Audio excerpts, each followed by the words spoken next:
Databricks workspace. Here I will show how to use data frame reader API to read the data from our CSV file into Spark data frame. Okay, so the first thing is we want to do is to make sure that the cluster is running. Okay, so we should create a cluster, or else if there is a running cluster, you can use that cluster. Okay, so for me there is no running cluster, so I'm creating a new cluster. Okay, doing Databricks 3, and this Databricks runtime version could be default. So click on create compute. So it will take some time to create the cluster. So meanwhile, you can go to the workspace, and in that we have already created a folder called Formula One for our project. In that, go to the create another folder called ingestion. So in ingestion, I'm gonna create another file. This is the file. So now you can connect with the current cluster which is started. So now I'm going to connect. So the default language could be set it as Python. Okay. So here I'm going to put some documentation. So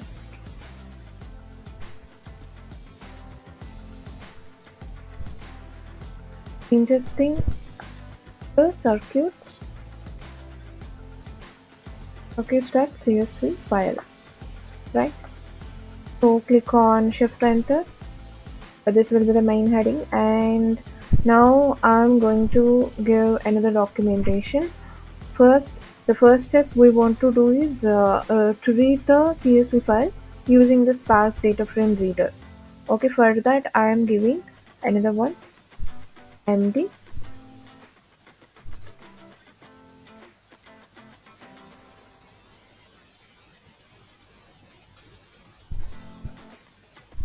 Read the CSV file using the Spark data frame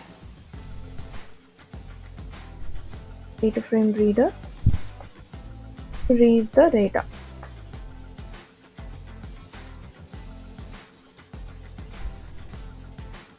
Okay, click on Shift Enter.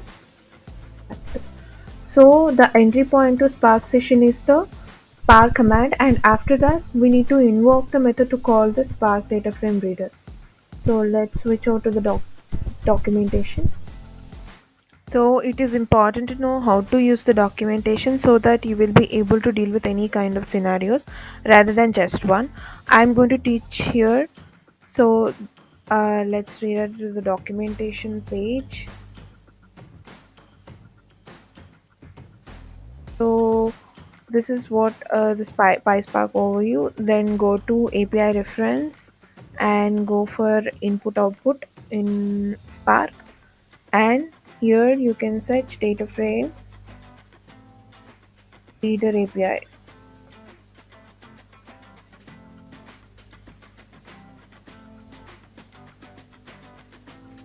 So this is PySpark.sql.dataframe reader CSV. Go here. So here you can see how you can read a CSV file. So spark.read.csv. So before going to know about how to create a data frame, I would like to discuss with you a few things about a cluster in this Databricks and how to use the cluster with different configurations and the overview of the Databricks as well, and this workspace also.